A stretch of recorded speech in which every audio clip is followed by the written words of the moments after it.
Bismillahirrahmanirrahim. Welcome to another video series of Amazon Web Services by Enablers EVS.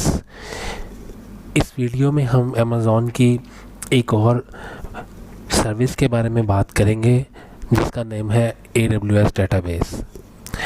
अगर आप कोई अपनी application create करते हैं और आप उसकी डेटाबेस को जो है वो Amazon वेब सर्विसेज को इस्तेमाल करते हुए उसके ऊपर होस्ट करना चाहते हैं, डिप्लॉय करना चाहते हैं, तो उसके लिए आप ये रिलेशनल डेटाबेस की सर्विसेज जो है इसे यूज़ कर सकते हैं। तो इस वीडियो के अंदर मैं आपको ये बताऊंगा कि आप ये AWS RDS सर्विस को अंडरस्टैंड कैसे कर सकते हैं। उसके बाद फिर आपको बताऊंगा कि आप इसको इस्तेमाल किस तरह कर सकते हैं, इसको डिप्लॉय किस तरह कर सकते हैं, और अगर नई डेटाबेस क्रिएट करनी हो तो वो आप किस तरह से कर सकते हैं AWS पे जाकर।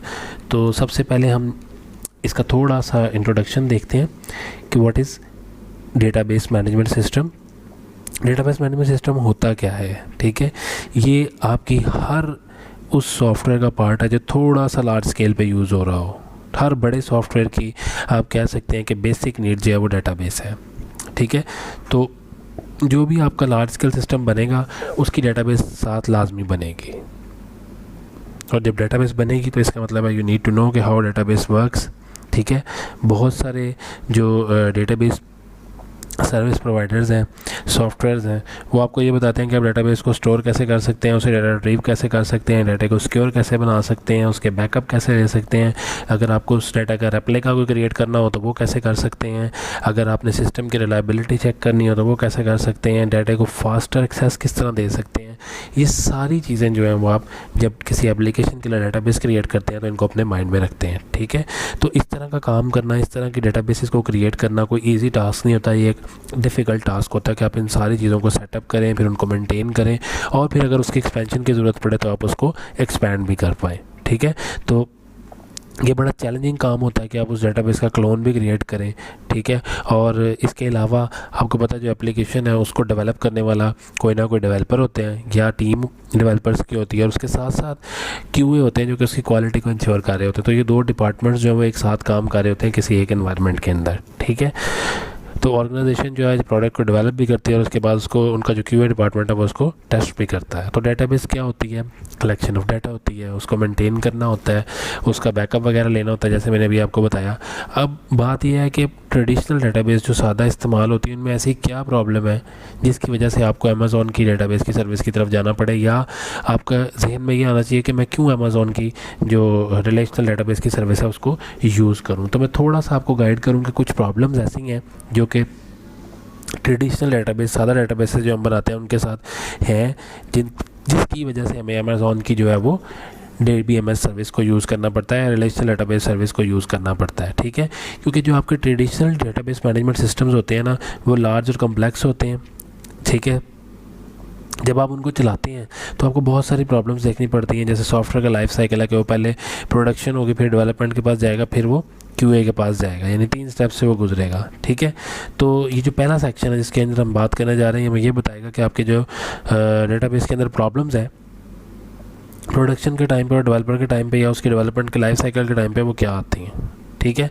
सो आप अगर उन प्रॉब्लम्स को सॉल्व करना चाहते हैं, डाटा बहुत ज़्यादा है, ठीक है, उसकी एक्सटेंशन आपके लिए मुश्किल हो रही है, उसकी मेंटेनेंस आपके लिए मुश्किल हो रही है, ठीक है, उसकी टेस्टिंग आपके लिए मुश्किल हो रही है, तो how Amazon can help you, या how Amazon RDS can help you to mitigate these issues, ठीक है। तो अमेज़ॉन किस तरह आपकी हेल्प करता है, अमेज़ॉन इस तरह आपकी हेल्प करता है कि आप कुछ स्टेप्स को फॉलो करते हैं जो कहीं मैं आपको डेटाबेस क्रिएट करके भी दिखाऊंगा और उसके अंदर उन स्टेप्स को रखूँगा भी।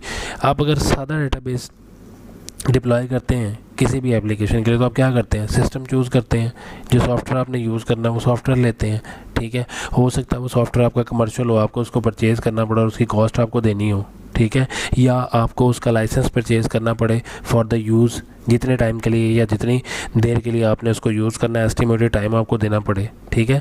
लेकिन अगर ओपन सोर्स सॉफ्टवेयर मिल जाता है जो सबके लिए अवेलेबल है तो आपको उसका जो सूटेबल वर्जन है आपके लिए वो डाउनलोड करना पड़ता है, और उस सूटेबल वर्जन को जो है अपने सिस्टम के ऊपर इंस्टॉल करना पड़ता है। फिर अगर आप इंस्टॉल करते हैं इट माइट भी पॉसिबल कि उसकी कोई की हो जो आपको लेना पड़े या परचेज़ करना पड़े, ठीक है।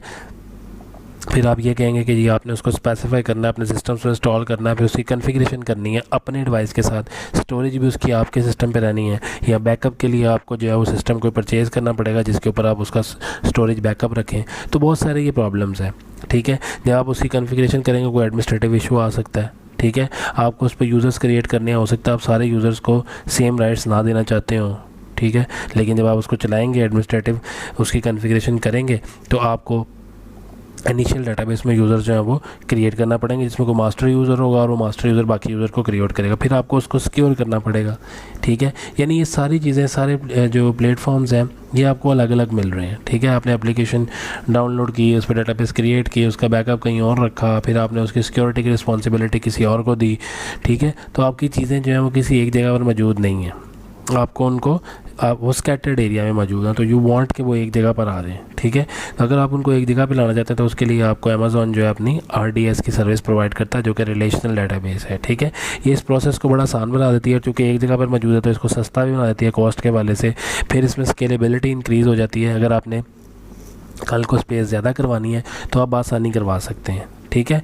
तो मैं इन सारी चीज़ों को इस सेक्शन के अंदर आपके सामने जो है वो डिस्क्राइब करूँगा। कोई भी आप, जैसे मैंने आपको वर्चुअल मशीन क्रिएट करना सिखाई हुई है ना, आप कोई भी EC2 में जाके वर्चुअल मशीन क्रिएट करें, वो यूबंटो की हो, वो लाइनक्स की हो, वो यूनिक्स की हो, वो विंडोज़ की हो, वो कोई भी हो, आप उसे अप्लाई करें, ठीक है। और मैं कोशिश करता हूँ कि मैं आपको अभी स्क्रीन भी दिखा दूँ उसकी, आप उसको डिप्लॉय करें। लाइक अगर आपने ओरेकल यूज़ करना है, आपने जो है वो माइक्रोसॉफ्ट SQL सर्वर यूज़ करना है कमर्शियल लेवल पे, MySQL यूज़ करना है जो कि ओपन सोर्स और सबके लिए अवेलेबल है।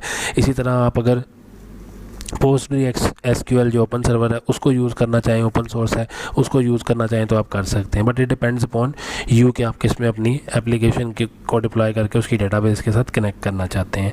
अगर आप अमेज़ॉन RDS पे जाएंगे ना, तो अमेज़ॉन आपको बहुत सारी चीज़ें तो फ्री में प्रोवाइड करेगा एक लिमिटेड कैपेसिटी तक, और दूसरा ये सारा कुछ एक प्लेटफॉर्म के ऊपर आ जाएगा। तो जब एक प्लेटफॉर्म के ऊपर आ जाएगा ना, तो it would be very easy for you कि आप अपनी डेटाबेस वहाँ पर डिप्लॉय करें। अगर उसको इन्हांस करना पड़ता है, इंक्रीज़ करना पड़ता है, तब भी वहीं से कर लें। अगर उसमें कोई चेंजेस करने की ज़रूरत पड़ती है आपको, तब भी वहाँ पर जाएँ। उसका बैकअप भी उनकी ज़िम्मेदारी है, ठीक है। मेंटेनेंस भी उनकी ज़िम्मेदारी है, स्टोरेज कैपेसिटी भी उनकी ज़िम्मेदारी है। आपने उनको सिर्फ सर्विस चार्जेस पे करने हैं, ठीक है। और जो मैंने आपको करके दिखाना है, जिस पे हम बात करेंगे, वो फ्री टियर सर्विस होगी, जिसमें हमें जो कुछ मिलेगा वो सारा कुछ फ्री होगा। उसके लिमिटेड रिसोर्सेज होंगे, लेकिन वो फ्री टियर अकाउंट पे होंगे। अगर आप इंक्रीज़ करना चाहें उनको, तो यू नीड टू पे फॉर इट, आपको उसके लिए फिर पे करना पड़ेगा, ठीक है। तो अगर मैं अमेज़ॉन RDS के आपको कुछ फ्री यूजेज टियर की फैसिलिटीज़ बता सकूँ, तो उसमें यह है कि आप जो है फ्री टियर पे रहते हुए पर मंथ कुछ चीज़ें फ्री इस्तेमाल कर सकते हैं, जो कि मैंने बेसिकली आपको स्टार्ट की वीडियो जो बनाई थी उसके अंदर भी बताया था। लेकिन यहाँ पर स्पेसिफिकली चूँकि हम अमेज़ॉन RDS की बात कर रहे हैं, तो यहाँ मैं आपको RDS के बारे में बताऊँगा कि यहाँ पर आप 750 आवर्स एक माइक्रो सर्वर जो सबसे स्मॉलेस्ट होता है, ठीक है, उसके ऊपर काम कर सकते हैं, ठीक है। 10 मिलियन IOs यानी इनपुट आउटपुट आप जनरेट कर सकते हैं। 20 GB ये आपको स्टोरेज जो है बाय डिफ़ॉल्ट फ्री में प्रोवाइड करता है, यानी 20 GB तक आप उससे डाटा रख सकते हैं। अगर आपकी डेटाबेस 20 GB से ज़्यादा है तो देन आपको उसके लिए जो है वो पेमेंट करनी पड़ेगी और उसको परचेज़ करना पड़ेगा। लेकिन अगर आप 20 GB के अंदर रहते हैं, आपको ये लगता है कि 20 GB से ज़्यादा की मुझे ज़रूरत नहीं पड़ेगी, तो then you are able to use that free tier service. इसी तरह 20 GB की अगर आपको स्पेस दे रहा है, तो उसी 20 GB का आपको बैकअप भी दे रहा है, कि यानी अगर 20 GB पूरी आपने इस्तेमाल कर ली है, तो उसके 20 GB का बैकअप पर रिस्पॉन्सिबल भी अमेज़ॉन की जो RDS की सर्विस है या वेब सर्विस है वो रिस्पॉन्सिबल है। तो इतनी फैसिलिटी जो है वो अमेज़ॉन की वेब सर्विसेज आपको प्रोवाइड कर रही हैं, ठीक है, जिसका नाम RDS है।